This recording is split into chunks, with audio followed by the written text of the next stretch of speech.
represent me. I had no friends in middle school or high school. College, I made 3 friends. My best friend is this kid named Mo.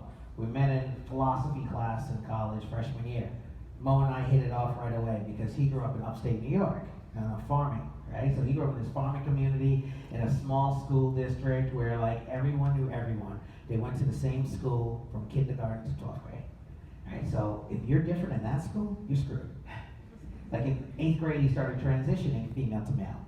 And so kids would jump on, parents would protest them. We don't want that thing in our school. Where are we going to the bathroom? Right? So like Mo and I would get in these real intense discussions about if we're all different to start off with, why do we hate different people? I figured it out. We were taught to hate differences. But do you know where? You know who taught us? TV programs like Sesame Street and first grade teachers. Now I know some of you are going to be like, that's ridiculous. My first grade teacher never taught me how to hate another kid. But how many of you, can any of you remember your first grade teacher? Right? Okay, so I remember my first grade teacher. I'll tell you what I remember. Her name was Miss Murphy. She was awesome. She made every student feel like a teacher's pet. But as far as class assignments, you know what I remember from that class? Only a couple of things. How many of you remember the class assignment back in first grade that taught us how to hate everyone else in the class? No? I think you do. All right, so in first grade, Miss Murphy, she hands out this piece of paper one day that has animals and objects on it, and she gives it out to every girl and boy in the classroom, and then she stands in front of the class, and I kid you not, these are her directions. Okay, boys and girls, when I say begin, I want you to look at your pieces of paper, I want you to find the things that are different, and then I want you to cross them out. Come on, how much fun was that, cat? Did they because they didn't belong? Because they didn't fit? Now, why did they think belong, huh? Because they were different. And we're all raised on Sesame Street, so sing along with me. One of these things is not like... Very good, class, very good.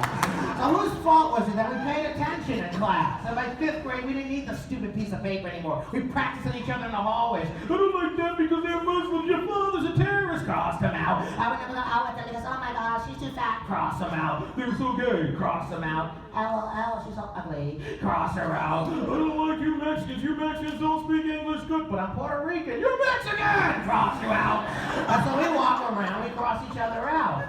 And you know what? I think we all should find a first grade teacher and just help them revise the lesson.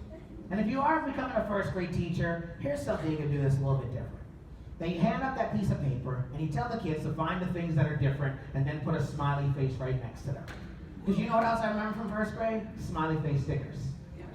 Remember how good you felt when you got that sticker on top of your paper? Could you imagine if at an early age we are taught to smile at things and people who are different rather than crossing them out?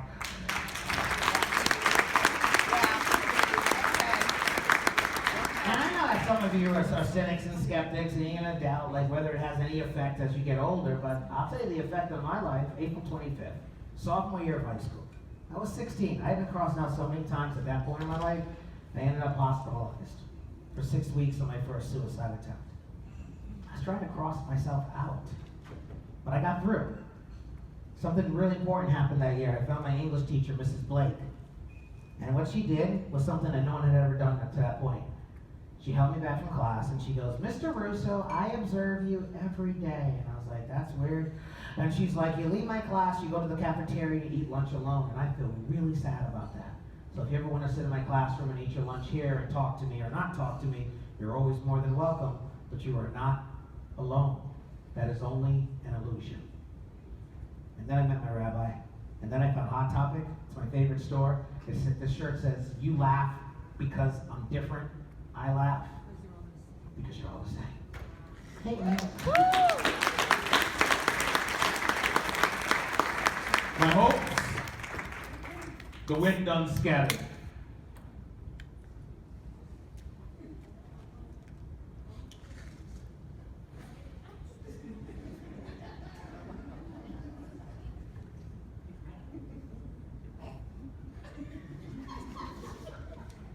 Doc, it's been 35 minutes and neither one has said a word. Why are we sitting here and staring at each other wasting my parents' money? I don't know why my parents brought me here to see a therapist. Why did my parents tell you they brought me here? Okay, why isn't every psychologist or counselor right now, and thank God I only know like 3 of you, always seem to answer a question by repeating the same question? I just asked you, why did my parents bring me here? And you answered me, it sounds like you want to know why your parents brought you here. Of course I'm upset. I got suspended last year in high school. I'm in college now. My parents are still stuck on it. No, it wasn't a fight. I got into some stupid argument with 2 people in my school. No, that's my parents' side of the story. Okay, can I speak? I'll explain to you what happened. So, okay, last year, my senior year, I was taking an AP history class. I did this presentation. During my presentation, this obnoxious kid named Dylan, he started calling me a feminazi. That's rude. And I got upset, so I started yelling at him and cursing him out, but then I told him that his parents are probably brothers and sisters. And so, like, I got in trouble for saying that. And then I had to go see my vice principal, who never liked me for whatever reason.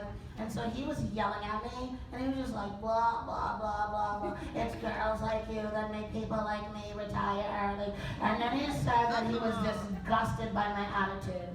And that got me really upset, so I told him that I was disgusted by his breath. And so that's what got me suspended. It was nothing up to him. But, okay, I had a full ride scholarship at that point to Brown. And it was rescinded because I got suspended. And I understand that. It was my bad. But I'm not going to apologize for standing up or speaking up for myself. Because most of my life, I've been raised in my family and in society to be silent. Especially being a girl. Like, it's like boys can always speak up. Nobody will ever question a guy for being loud. Their gender will never come into play. But if you're a girl or a woman and you're confident and you're intelligent and you let people know and you're not afraid to speak up in front of guys especially, then suddenly you're a threat. Like, just look at the way boys and girls are taught to sit at an early age. It is a metaphor. Boys spread, girls close. And so, like, we hold everything back. And I'm not going to play that game anymore. Elementary school, I was made fun of almost every day because I was overweight. Kids wouldn't even know my name, and they would just refer to me as the fat girl. By the time I got into middle school, I became friends with Mia.